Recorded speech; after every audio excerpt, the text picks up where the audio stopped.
Sahabat-sahabat Kristus, salam jumpa dalam acara Satu Sarapan Bersama Tuhan. Adapun menu sarapan hari ini diambil dari Hosea pasal 1 ayat 6 sampai 9. Lalu perempuan itu mengandung lagi dan melahirkan seorang anak perempuan. Berfirmanlah Tuhan kepada Hosea, berilah nama Lo-ruhama kepada anak itu, sebab aku tidak akan menyayangi lagi kaum Israel dan sama sekali tidak akan mengampuni mereka. Tetapi aku akan menyayangi kaum Yehuda dan menyelamatkan mereka demi Tuhan Allah mereka. Aku akan menyelamatkan mereka bukan dengan panah atau pedang, dengan alat perang atau dengan kuda dan orang-orang berkuda.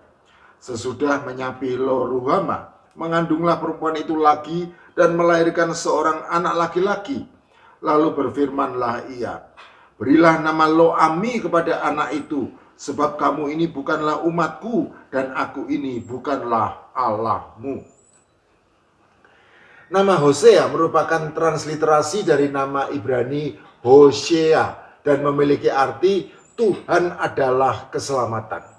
Sebagai nabi, Hosea aktif melayani di kerajaan Israel Utara yang beribu kota di Samaria.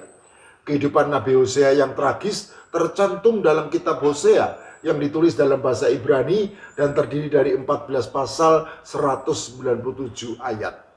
Sejatinya kehidupan keluarga Nabi Hosea yang tidak harmonis dan porak-poranda tersebut memang merupakan gambaran buruknya relasi Tuhan dengan umatnya karena ketidaksetiaan Israel.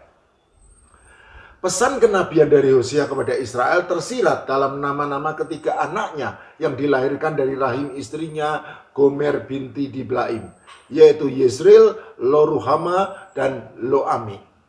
Perkawinan, perceraian, serta rekonsiliasinya dengan Gomer yang merupakan perempuan sundal yang gemar bersundal digunakan oleh Tuhan untuk menggambarkan ketidaksetiaan Israel yang gemar bersundal dengan sujud menyembah kepada Allah-Allah lain selain Tuhan.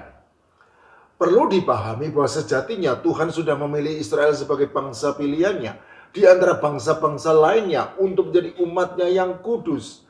Dan relasi antara Tuhan dengan umatnya tersebut terjalin begitu intim, seperti layaknya mempelai laki-laki dengan mempelai perempuan. Bagi Tuhan, Israel adalah istri yang wajib menjaga kekudusan ikatan perjanjian perkawinan, sehingga sujud menyembah kepada Allah-Allah lain selain Tuhan dengan sendirinya jelas adalah suatu persundalan dan perzinahan yang merupakan kekejian di hadapan Tuhan.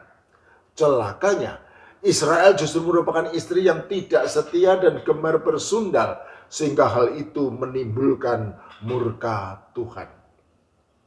Betapa murkanya Tuhan kepada Israel tergambar jelas dalam nama anak kedua dari pasutri Hosea, Gomer, yang berjenis kelamin perempuan dan diberi nama Lo-ruhama. Lo-ruhama merupakan nama pemberian dari Tuhan yang berarti tidak dikasihani. Dan nama itu jelas merupakan nama simbolis bagi Israel. Sebab firman Tuhan, aku tidak akan menyayangi lagi kaum Israel dan sama sekali tidak akan mengampuni mereka. Hosea pasal 1 ayat 6. Murka Tuhan kepada Israel terus berlanjut. Dan hal tersebut tergambar jelas dalam nama anak ketiga dari pasutri Hosea, Gomer, yang berjenis kelamin laki-laki dan diberi nama Lo-ami. Sejatinya Lo-ami juga merupakan nama pemberian dari Tuhan yang berarti bukan umatku. Dan nama itu jelas merupakan nama simbolis bagi Israel. Sebab firman Tuhan, kamu ini bukanlah umatku dan aku ini bukanlah Allahmu. Hosea pasal 1 ayat 9. Israel adalah umat Tuhan yang disayangi dengan limpahnya, penuh berkat dan rahmat yang tidak berkesudahan. Oleh karena itu ketika Tuhan tidak lagi menganggap Israel sebagai Lo-ami atau bukan umatku, maka otomatis Israel juga akan Lo-ruhama atau tidak dikasihani lagi oleh Tuhan. Jadi karena persundalannya maka Israel tidak lagi menerima belas kasihan dan pengampunan dari Tuhan. Bahkan sebaliknya mereka justru menanggung hukuman atas ketidaksetiaan mereka. Keruntuhan Israel sudah dinubuatkan oleh Nabi Hosea.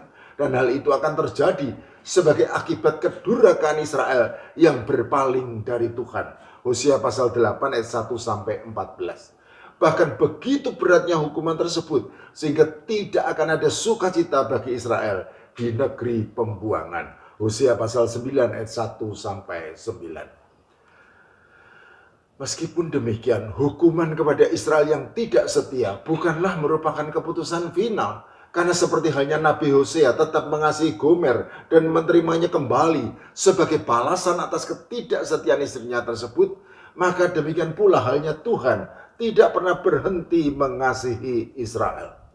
Pengampunan dari Tuhan selalu terbuka bagi umatnya yang mau bertobat. Hosea pasal 14 ayat 1 sampai 7. Karena Tuhan adalah penyayang dan pengasih, panjang sabar dan berlimpah kasih setia. Tidak selalu ia menuntut dan tidak untuk selama-lamanya Tuhan mendendam. Tidak dilakukannya kepada umatnya setimpal dengan dosa-dosa mereka. Dan tidak dibalasnya kepada umatnya setimpal dengan kesalahan mereka. Tetapi setinggi langit di atas bumi, demikian besarnya kasih setianya atas orang-orang yang takut akan Dia. Sejauh timur dari barat, demikianlah dijauhkannya dari umatnya pelanggaran mereka. Oleh karena itu, apabila Israel mau bertobat, maka Israel akan kembali menjadi umat Tuhan dan akan kembali disayanginya. Sahabat-sahabat Kristus, sama seperti halnya Israel sejatinya di dalam iman percaya kepada Tuhan Yesus Kristus, demikian juga kita semua adalah bangsa pilihan yang kudus, imamat rajani, umat kepunyaan Allah. Oleh karena itu, biarlah kita tetap setia kepada Tuhan, supaya kita tidak menjadi lo ruhama dan lo ami. Amin.